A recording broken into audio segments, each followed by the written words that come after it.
सोने के बालों वाली चुड़ैल। हिम्मतपुर नाम के गांव में रवि नाम का एक लालची व्यापारी रहता था। पूरे गांव में वो लालची रवि के नाम से मशहूर था। एक दिन रवि अपनी लालच की वजह से बहुत बुरा फंसा। एक दिन रोज की तरह रवि शहर से व्यापार करके अपने गांव की तरफ वापस लौट रहा था। तभी उसे रास्ते में एक बूढ़ी औरत दिखाई दी, जो एक पेड़ के नीचे जमीन पर बेहोश पड़ी थी। अरे माँ जी, अरे माँ जी, उठिए उठिए माँ जी, आपको क्या हुआ? उठिए उठिए। रवि अपनी तरफ से बहुत कोशिश करता है, पर वो बुढ़िया ऐसे की तैसे बेहोश पड़ी रहती है। रवि जैसे ही खड़ा होता है, उसके पैरों के नीचे उस बुढ़िया के बाल आ जाते हैं। जैसे ही रवि उन बालों को हाथ में पकड़ता है, वो बाल सोने के हो जाते हैं। अरे अरे, ये बाल तो सोने के हैं। रवि को सोने के बाल देखकर बहुत लालच आ जाता है और वो बुढ़िया के बालों को काटने की सोचता है। अरे वाह, अगर ये बाल मुझे मिल जाए तो मजा ही आ जाए, पर मैं इन बालों को काटूंगा कैसे? तभी रवि अपने थैले में देखता है। उसे अपने थैले में एक चाकू मिलता है। वो उस चाकू से बुढ़िया के बाल काटने शुरू कर देता है। बाल इतने मोटे और घने होते हैं कि काटते काटते रवि की बैंड बज जाती है। जैसे ही रवि बुढ़िया के बाल काटकर खड़ा होता है, बाल दोबारा बुढ़िया की चोटी से जाके जुड़ जाते हैं। अरे अरे अरे, ये क्या हो रहा है? बाल चाहिए तुझे? रुक लालची कहीं का, लालची इंसान, मैं तुझे अभी बताती हूँ।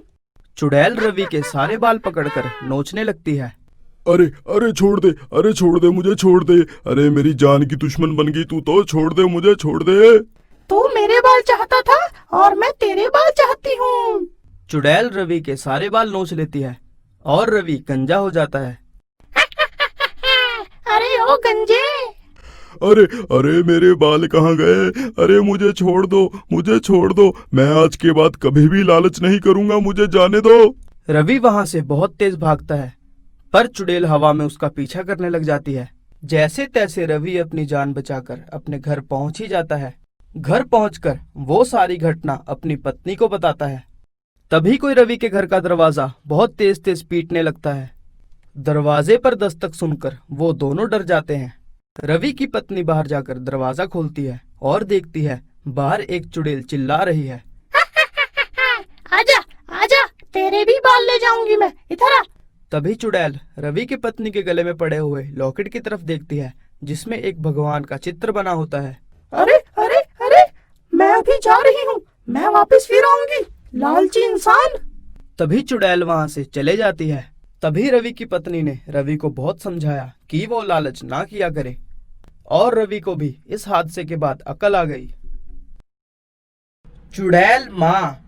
हिम्मतपुर नाम के गांव में सूरज नाम का एक लड़का रहता था। सूरज के परिवार में उसकी माँ ही थी और घर में साथ में एक नौकरानी भी रहती थी। सूरज की माँ का नाम मंजू था। वो अपनी माँ से बहुत ज्यादा प्यार करता था। इस चलते अगर उसकी माँ पे कोई भी मुसीबत आती तो सूरज उन मुसीबतों का डट के सामना करता था। अपनी माँ का इतना ख्याल रखता हुआ देखकर घर की नौकरानी शांता को बहुत ज्यादा जलन महसूस होती थी। एक दिन नौकरानी शांता घर में किसी को बिना कुछ बताए ही गांव के पास वाले जंगल की तरफ चले जाती है। जंगल में पहुंचकर वो एक झोपड़ी के अंदर चले जाती है और अंदर जाकर एक डरावनी चुड़ैल में बदल जाती है और वो कोसती कोसती अपने आप से बातें करने लगती है। वो मेरे बारे में कुछ नहीं जानता, वो सिर्फ मंजू से प्यार करता है। मैं ये सब नहीं देख सकती, मुझसे ये सब बर्दाश्त नहीं होता। मुझे बदला चाहिए, मुझे मेरा बदला चाहिए, मैं अपना बदला लेके रहूंगी। शांता इतना कहकर झोपड़ी से बाहर निकलती है और अपने इंसानी रूप में वापस आ जाती है। शांता फिर घर की तरफ चले जाती है। घर पहुंचते पहुंचते शांता को रात हो जाती है। घर में शांता को वापस देखकर मंजू शांता की तरफ गुस्से से देखने लगती है। तुम घर का सारा काम छोड़ के कहाँ चली गई थी शांता? मैंने तुम्हारा कितना इंतजार किया, आखिर फिर मैंने ही सारा काम निपटा दिया। जाओ, अब रसोई में खाना रखा है, खाना खा लो और खाना खाने के बाद बर्तन धो देना। शांता रसोई से खाना लेकर घर के पीछे चले जाती है और वो खाना पशुओं को खिला देती है और वो वहीं बैठे बैठे अपने इंतकाम के बारे में सोचती रहती है। चुड़ैल थोड़ी देर बाद नीचे जाती है और देखती है मंजू और सूरज दोनों सोए हुए हैं। शांता सूरज की तरफ जाती है और उसे देखने लगती है। उसको देखते देखते उसकी आंखों से आंसू निकलने लग जाते हैं। फिर शांता जब मंजू की तरफ देखती है, उसको गुस्सा आ जाता है और उसकी आंखें लाल हो जाती हैं। वो कुछ देर ऐसे ही मंजू को गुस्से से देखती रहती है, फिर वहाँ से चले जाती है।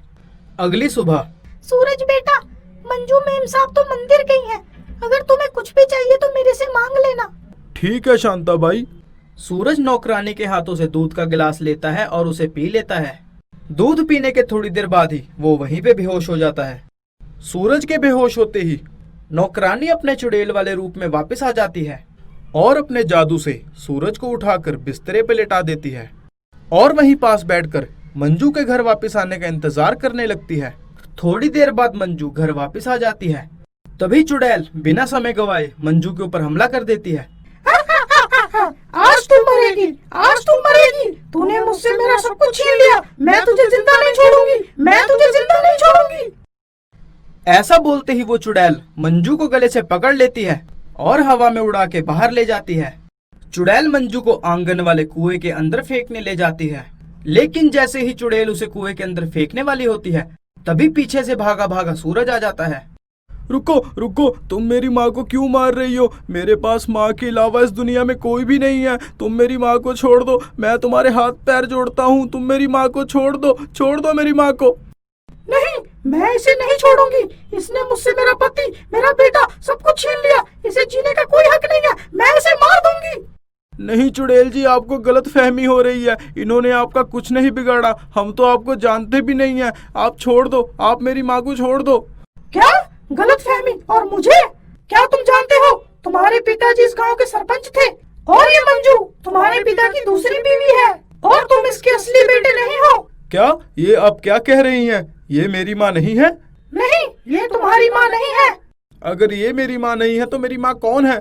मैं तुम्हारी माँ हूँ। मैं तुम्हारे पिताजी की पहली बीवी हूँ और तुम मेरी संतान हो। क्या आप मेरी माँ हैं? पर आपका ये हाल कैसे हुआ? हमारी शादी के बाद हमें कई सालों तक कोई बच्चा नहीं हो रहा था। तुम्हारे पिताजी इस बात से बहुत परेशान रहते थे। उन्हें अपना वंश आगे बढ़ाने के लिए एक संतान चाहिए थी। मैंने एक वैद्य को दिखाया, उन्होंने मेरा इलाज भी किया। इलाज के कुछ महीने बाद ही तुम्हारे पिताजी ने दूसरी शादी कर ली और मुझे घर से बाहर निकाल दिया। मैं घर छोड़कर जंगल में आ गई और वहीं पे एक झोपड़ी में रहने लगी। वहाँ जाके मुझे पता लगा कि मैं गर्भवती हूँ। तभी मैंने फैसला कर लिया, जिस आदमी ने मुझे घर से धक्के मार के निकाला, मैं उसे तुम्हें कभी नहीं सौंपूंगी। पर कहीं से तुम्हारे पिताजी को पता चल गया कि मैंने एक लड़के को जन्म दिया है। वो मेरे पास आए और तुम्हें मुझसे छीन लिया। मैंने इस चीज का विरोध भी किया।